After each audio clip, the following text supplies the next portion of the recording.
Hello guys, welcome back my channel. मेरा नाम आकाश सिंह यादव है।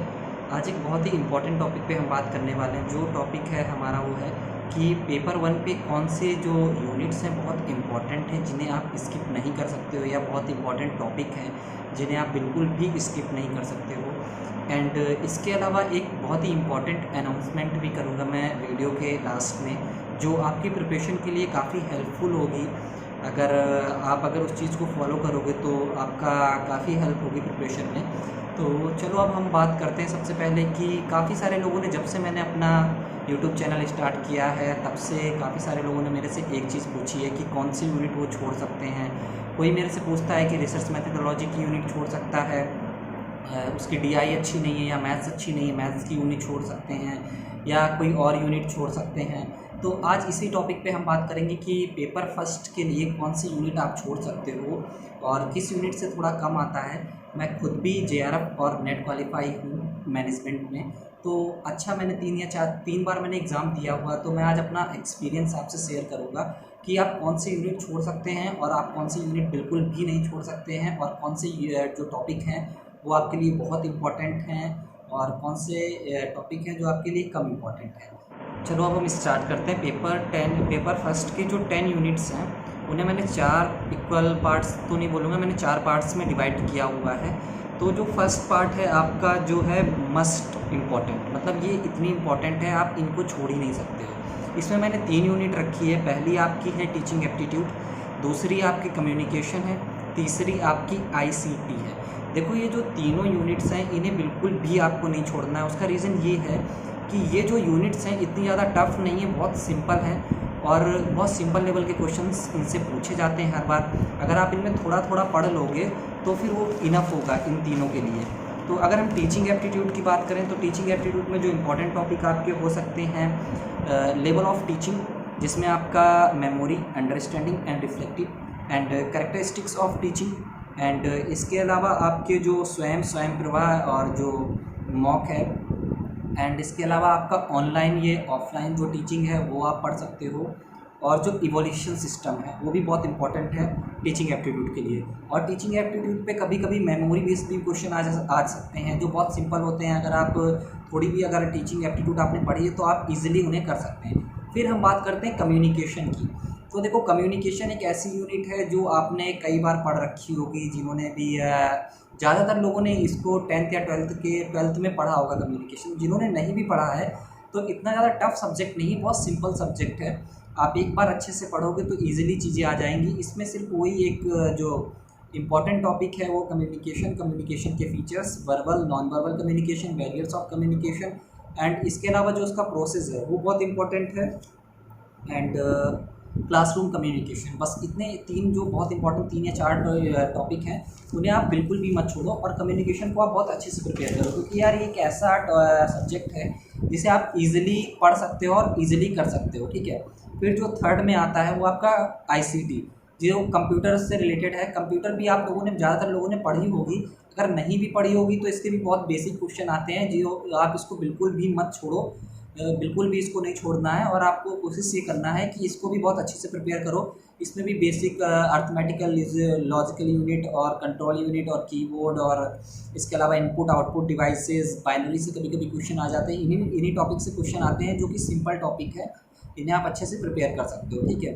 तो देखो यार, आपको नेट के एग्ज़ाम के लिए स्मार्ट स्टडी की बहुत ज़रूरत होती है, ये मैं कई बार चीज़ बोल चुका हूँ। आपको ये आइडेंटिफाई करना है कि आपके लिए क्या इंपॉर्टेंट है, क्या लेस इंपॉर्टेंट है। क्योंकि नेट का जो फंडा है वो ये है कि काफ़ी सारे ऐसे क्वेश्चंस हैं पेपर फर्स्ट में जो रिपीट भी होते हैं, रिपीट नहीं होते तो मतलब टॉपिक सेम होते हैं, उन्हीं टॉपिक से क्वेश्चन आते रहते हैं। और दूसरी चीज़ ये है, आप ये सोचोगे कि आप 10 यूनिट प्रिपेयर करके पूरे 50 क्वेश्चन सही कर लो, तो ये बिल्कुल भी नहीं कर पाओगे, क्योंकि नेट के एग्ज़ाम में वो लेवल ऑफ डिफ़िकल्टी, या ये बोलें कि पेपर का लेवल ऐसा होता है कि आपके 50 में से 50 क्वेश्चन नहीं सही हो सकते हैं। आपका जो टारगेट होना चाहिए वो 35 to 40 क्वेश्चंस होना चाहिए। आपको इतने क्वेश्चंस ठीक ही करने हैं, 35 से 40 क्वेश्चन आपको करने ही करने हैं, ठीक है। सबसे पहले अब हमने बात की थी, पहले जो हमने डिवाइड किया था मस्ट इम्पॉर्टेंट। फिर अब हम बात करते हैं मोस्ट इम्पॉर्टेंट, जिसमें 3 यूनिट मैंने रखी है आरसी, दूसरी है आपकी डीआई, डेटा इंटरप्रिटेशन, तीसरी जो है आपकी रिसर्च मेथडोलॉजी। इन तीनों यूनिट को आप बहुत अच्छे से प्रिपेयर करोगे, क्योंकि यार देखो आरसी और डीआई इसके क्वेश्चन आपको हर बार ही मिलेंगे, 5-5 क्वेश्चन ज़्यादातर आते हैं। एंड जो पेपर फर्स्ट होता है वो सारी यूनिट्स का वेटेज जो इक्वल होता है। पेपर सेकंड में ये चीज़ नहीं एप्लीकेबल होती है मैनेजमेंट और कॉमर्स के, तभी मैंने यूनिट में कुछ यूनिट से ज़्यादा क्वेश्चन पूछे जाते हैं, तो मैंने वो चीज़ आपको उस वीडियो में बताया हुआ है, वीडियो मैंने दी है मैनेजमेंट के लिए भी एंड इसके अलावा आपको कॉमर्स के लिए भी, ठीक है। तो वो मैंने दी हुई है, वो आप जाके देख लेना कि मैनेजमेंट में कौन सी यूनिट ज़्यादा इंपॉर्टेंट है या कॉमर्स में कौन से टॉपिक्स हैं जो ज़्यादा इंपॉर्टेंट है। लेकिन अगर पेपर फर्स्ट की बात करेंगे तो पेपर फर्स्ट जो होता है वो वहाँ इक्वल वेटेज होता है, ज़्यादातर क्वेश्चन सबसे बराबर आते हैं, 5-5 या किसी से 6 क्वेश्चन आ जाते हैं बाकी। लेकिन ऐसा है कि लेवल सेम ही होता है और क्वेश्चंस भी सेम ही आते हैं, ठीक है। एंड ऐसा नहीं होता है कि किसी यूनिट से 8 या 9 क्वेश्चन आ रहे हैं। और नेट ने खुद भी कह रखा है कि सारी यूनिट का वेटेज इक्वल होगा और हर यूनिट से 5 क्वेश्चन आएंगे, लास्ट टाइम ये बोला गया था। लेकिन थोड़ा सा ऐसा हुआ नहीं था, किसी से 6 या किसी से 4 ऐसे क्वेश्चन आए थे, लेकिन ज़्यादा डिफरेंसेस नहीं होते। तो चलो हम बात करते हैं जो हमारी मोस्ट इंपॉर्टेंट है। सबसे पहले आरसी।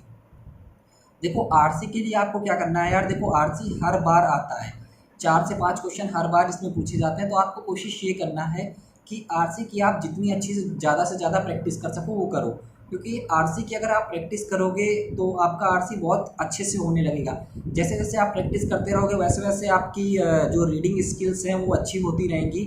और पहले आपको जो टाइम 5 से 10 मिनट लग रहा था, फिर आपको धीमे धीमे टाइम कम लगने लगेगा, इसलिए प्रैक्टिस इंपॉर्टेंट है यार, ठीक है। तो आरसी के लिए आप ये करो कि डेली एक आरसी का जो क्वेश्चन है वो आप सॉल्व करो। इसके लिए आप क्या करो कि जो लास्ट ईयर के प्रीवियस ईयर के जो भी पेपर हैं पेपर फर्स्ट के, आप एनटी की वेबसाइट पे जाओ, वहाँ से डाउनलोड करो और जो भी आरसी के क्वेश्चन है हर मतलब एक क्वेश्चन को हर दिन करो इवनिंग में, जब आप अपना सारा जितना भी आपका शेड्यूल हो जो आपने बनाया हो, जैसा भी शेड्यूल हो कि इतना इतना पढ़ना है, जब लास्ट में आपके पास टाइम बचे तो आप 10 मिनट दो और 10 मिनट में वो भी जो 5 क्वेश्चन हैं, 4 या 5 क्वेश्चन, उन्हें पूरे सॉल्व करने की कोशिश करो, ठीक है। तो उसका यार एक एडवांटेज ये होगा कि आप प्रैक्टिस में रहोगे, आपकी जब प्रैक्टिस होगी तो आपको आपकी रीडिंग स्किल्स भी अच्छी होंगी और मेंटल एबिलिटी भी अच्छी होगी, जिससे आपको पहले 10 मिनट लग रहे होंगे तो फिर धीमे धीमे चल के आपको 8 मिनट लगने लगेंगे, ठीक है। फिर जो दूसरा जो इम्पोर्टेंट यूनिट है वो है आपका डीआई, डेटा इंटरप्रिटेशन। देखो डीआई के लिए बहुत सारे लोग बोलते हैं कि उनकी मैथ्स अच्छी नहीं है, उनका पर्टिकुलर मैथ्स में अच्छे नहीं है, नंबर्स में अच्छे नहीं है। लेकिन आप यार नंबर्स में अच्छे हो या ना हो, लेकिन आपको अगर जेआरएफ क्लियर करना है तो डीआई का वेटेज बहुत ज़्यादा है। देखो डीआई का क्वेश्चन ऐसा होता है जो हर बार आता ही आता है, बिल्कुल मतलब आपको कंफर्म है डीआई आएगी ही। तो आप उसको अच्छे से प्रिपेयर करने की कोशिश करो। एंड इसके अलावा अगर आपको कोई प्रॉब्लम हो डीआई में, जैसे आप डीआई के लिए जो आप स्ट्रेटजी फॉलो करो, जिनको डीआई डिफ़िकल्ट लगती है वो मॉर्निंग में उठ के सबसे पहले मतलब जो भी अपनी दिनचर्या है वो पूरी करो। फिर इसके बाद जो भी उनका करने के बाद सब कुछ, फिर इसके बाद वो एक क्वेश्चन डीआई का डेली लगाओ। जो भी लास्ट ईयर में क्वेश्चंस आए हुए हैं उन्हें आप ले लो और लेने के बाद उनको एक क्वेश्चन आप लगाओ, जिसमें से 5 क्वेश्चन होंगे एक में, ठीक है। तो 5 क्वेश्चन आप लगाने की कोशिश करो, प्रीवियस ईयर पेपर के रोज़ करो आप। जैसे जैसे आप रोज़ करोगे तो आपकी प्रैक्टिस अच्छी होती जाएगी। इन 2 सब्जेक्ट्स को तो आपको बिल्कुल भी नहीं छोड़ना है, आरसी एंड डीआई, ठीक है। और अगर आपको कोई भी प्रॉब्लम आती है, आप अगर नहीं सॉल्व कर पा रहे हैं, आपको अगर सॉल्यूशन चाहिए तो आप मेरे पास मैसेज करो, आप मेरे टेलीग्राम चैनल पे जुड़ जाओ। मैं टेलीग्राम चैनल का लिंक आपको डिस्क्रिप्शन में दे दूँगा, तो आप मैसेज करो। आप पहले खुद कोशिश करो, 1-2 क्वेश्चन जो आप नहीं कर पाओगे आप मुझे डायरेक्टली मैसेज करो, मैं आपको सॉल्व करके दूँगा। और कोशिश देखो लगाना इंपॉर्टेंट नहीं है, आप ये भी देखो कि आप कहाँ गलत हो रहे हो, रीज़न क्या है आपके गलत होने का।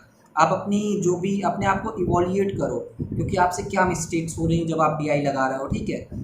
और ये चीज़ हुई। इसके बाद अगर हम बात करते हैं तीसरा जो बहुत इंपॉर्टेंट है, रिसर्च एप्टीट्यूड। देखो रिसर्च एप्टीट्यूड का जो इम्पोर्टेंस है वो अभी तो है ही, आपके नेट के पेपर में इम्पोर्टेंट तो है ही वो। इसके अलावा जब आप पीएचडी के लिए इंटरव्यू देने जाएंगे तो सबसे ज़्यादा वेटेज इसी सब्जेक्ट का होता है, एक इसका, एक दूसरा जो आपका पर्टिकुलर जिस फील्ड पे आप पीएचडी करना चाह रहे होंगे, उन 2 सब्जेक्ट से बहुत सारे क्वेश्चंस पूछे जाते हैं। मैंने खुद इंटरव्यू दिया है बहुत सारे आईआईटीज़ का, एंड बीएचयू का मेरा क्वालिफाई भी हुआ था पीएचडी का इंटरव्यू, लेकिन मैंने ज्वाइन नहीं किया है बीएचयू अभी।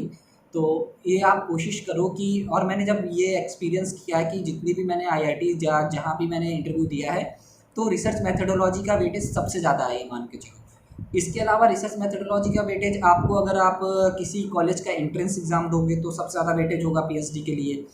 एंड देन आप सेट दे रहे हो, नेट दे रहे हो, कोई भी एग्ज़ाम दे रहे हो तो वहाँ पे रिसर्च मेथोडोलॉजी का वेटेज सबसे ज़्यादा। तो आप रिसर्च मेथोडोलॉजी को बिल्कुल भी नहीं छोड़ सकते हो। और इसके लिए मैंने आपको बेस्ट बुक भी बताई थी रिसर्च मेथोडोलॉजी की, जो सबसे अच्छी बुक है, या रिसर्च एप्टीट्यूड की जो सबसे अच्छी बुक है वो मैंने बताई है पेपर फर्स्ट के लिए। आप मेरे वीडियो में जाके वो देख सकते हो, ठीक है। अब ये हो गया। अब ये तो हो गए आपके जो 6 यूनिट है जो आपको प्रिपेयर करनी है। पहली है आपकी मस्ट प्रिपेयर, दूसरी है आपकी मोस्ट इम्पॉर्टेंट, ठीक है। तीसरी जो है ऑप्शनल है। इसमें क्या हुआ है कि मैंने 2 यूनिट जो हैं आपकी थ्योरेटिकल बची हैं और 2 यूनिट प्रैक्टिकल बची हैं। अब जो लोग थ्योरेटिकल में अच्छे हैं वो थ्योरेटिकल यूनिट प्रिपेयर करें, और जो लोग प्रैक्टिकल में अच्छे हैं वो प्रैक्टिकल यूनिट प्रिपेयर करें, और बाकी 2 यूनिट जो हैं उन्हें छोड़ दें। अब जैसे हम बात करते हैं थ्योरेटिकल में आपकी 2 यूनिट जो बची हैं, people, environment and development. And जो पहली यूनिट ये हुई, दूसरी यूनिट है आपकी हायर एजुकेशन। इन पे आप फोकस करो, इनको आप बहुत अच्छे से प्रिपेयर करो। पहले जो लोग प्रैक्टिकल पे अच्छे हैं, प्रैक्टिकल पे अच्छे नहीं हैं, थ्योरेटिकल पे अच्छे हैं, वो इन दोनों 2 यूनिट को बहुत अच्छे से प्रिपेयर करें। इसके बाद अगर उनके पास टाइम बच रहा है तो जो प्रैक्टिकल की यूनिट है आपकी लॉजिकल रीजनिंग और मैथमेटिकल रीजनिंग। लॉजिकल रीजनिंग में कुछ ऐसा पार्ट है जो थ्योरेटिकल है, उसको आप प्रिपेयर कर सकते हो अगर आपके पास टाइम बच रहा है तो आप इसमें प्रिपेयर कर सकते हो स्क्वायर ऑफ प्रीपोजिशन, या जो इंडियन लॉजिक है, जो पहले की बहुत सारी थ्योरीज हैं उनको आप प्रिपेयर कर सकते हो, ठीक है। फिर इसके बाद आपका मैथमेटिक्स में भी अगर आप कुछ किसी चीज़ में आप स्ट्रॉन्ग हो, जैसे नंबर सिस्टम में कुछ लोग स्ट्रॉन्ग है तो नंबर सिस्टम की प्रैक्टिस कर लो, ठीक है। तो ये चीज़ हुई, ये तो मैंने बताया जो थ्योरेटिकल में स्ट्रॉन्ग है। अब जो प्रैक्टिकल में स्ट्रॉन्ग है, जैसे आप मान के चलो प्रैक्टिकल में स्ट्रॉन्ग है तो आप logical reasoning and mathematical reasoning and application उसको बहुत अच्छे से प्रिपेयर करोगे। इसके बाद क्या है कि फिर आपके पास जो थ्योरेटिकल में बचेंगी people, environment and development and higher education. अगर आपके पास टाइम बचता है तो आपको वहाँ पे क्या करना है, पीपल, इन्वायरमेंट, डेवलपमेंट के जो कुछ इंपॉर्टेंट टॉपिक है मैं आपको बताता हूँ जिनसे क्वेश्चन बहुत पूछे जाते हैं। पहला है आपका मिलीनियम डेवलपमेंट और दूसरा है सस्टेनेबल डेवलपमेंट। इसको आपको प्रिपेयर करना है जब आपका प्रैक्टिकल हो जाए उसके बाद, ठीक है। और आपको प्रिपेयर करना है इन्वायरमेंटल प्रोटेक्शन एक्ट, एंड इसके अलावा आपको रियो समिट देख लेना है, मॉन्ट्रियल प्रोटोकॉल देख लेना है, क्योटो प्रोटोकॉल देख लेना है। ये कुछ टॉपिक हैं जो आपको देख लेने हैं आपका प्रैक्टिकल के प्रिपेयर होने के बाद, ठीक है। फिर इसके बाद हम बात करते हैं हायर एजुकेशन की। तो देखो हायर एजुकेशन में जो क्वेश्चंस हैं ज़्यादातर रैंकिंग पे क्वेश्चन पूछे जाते हैं।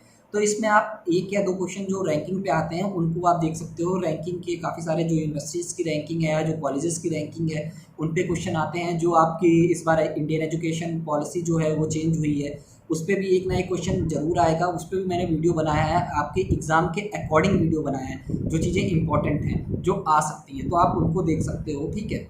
एंड ये तो हुई बात की मैंने स्ट्रेटजी की आपको ये फॉलो करनी है, कम से कम 8 यूनिट आपको बहुत अच्छे से प्रिपेयर करनी है, और बाकी 2 यूनिट में आपके पास ऑप्शन होगा जिसको आप यूज़ कर सकते हो।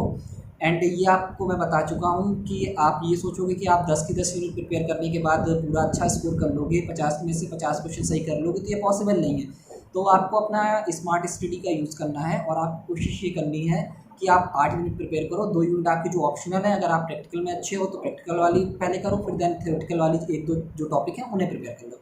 अगर आप थ्योरेटिकल में अच्छे हो तो आप थ्योरेटिकल वाली करिए, फिर प्रैक्टिकल में 1-2 जो टॉपिक थ्योरी के हैं उन्हें आप अच्छे से कर लो, ठीक है। ये बात हुई। अब मैं बात करता हूँ अनाउंसमेंट की। देखो अनाउंसमेंट ये है कि मैं paper first and paper second जो मैनेजमेंट और कॉमर्स के लिए है उसकी लाइव क्लासेस स्टार्ट करने वाला हूँ।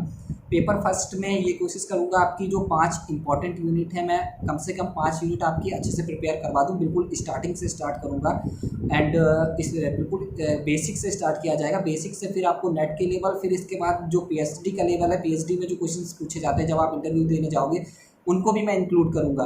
इससे आपको ये एडवांटेज होगा कि आपको ऐसा नहीं होगा कि आपको बार बार प्रिपरेशन करने की ज़रूरत पड़े। और यही जो है कॉमर्स और मैनेजमेंट के साथ भी होगा कि कॉमर्स में जैसे कुछ लोग फाइनेंस लेंगे या कुछ लोग मार्केटिंग में पीएचडी करना चाह रहे होंगे, तो मैं फाइनेंस से खुद पीएचडी करना चाह रहा हूँ। और मैंने फाइनेंस से बीएचयू का पीएचडी का एंट्रेंस जो एग्ज़ाम था या जो इंटरव्यू था मैंने वो क्वालिफाई भी किया था, ठीक है। तो मैं उसमें आपको ये बताऊंगा, बेसिक से स्टार्ट करूंगा एंड बेसिक से स्टार्ट करने के बाद आपको नेट के लेवल में लेके आऊँगा। फिर इसके बाद आपका जो होगा वो पीएचडी में कैसे क्वेश्चंस पूछे जाते हैं वो भी मैं आपको बताऊंगा, ताकि आपको बार बार प्रिपरेशन करने की ज़रूरत ना पड़े और एक ही बार में आपके अच्छे से प्रिपरेशन हो जाए, ठीक है।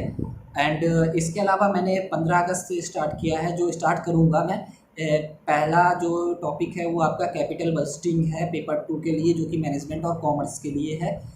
तो 8 बजे जो टाइमिंग 8 बजे आपकी टाइमिंग होगी, तो आप सब लोग लाइव आ जाना। तो लाइव मैं आऊँगा तो आप सब लोग ज्वाइन कर लेना। एंड इसके अलावा अगर आप मेरे टेलीग्राम चैनल पे जुड़ना चाहते हो, वहाँ पे डेली क्विज़ होती है पेपर फर्स्ट पे भी एंड पेपर सेकंड पे भी।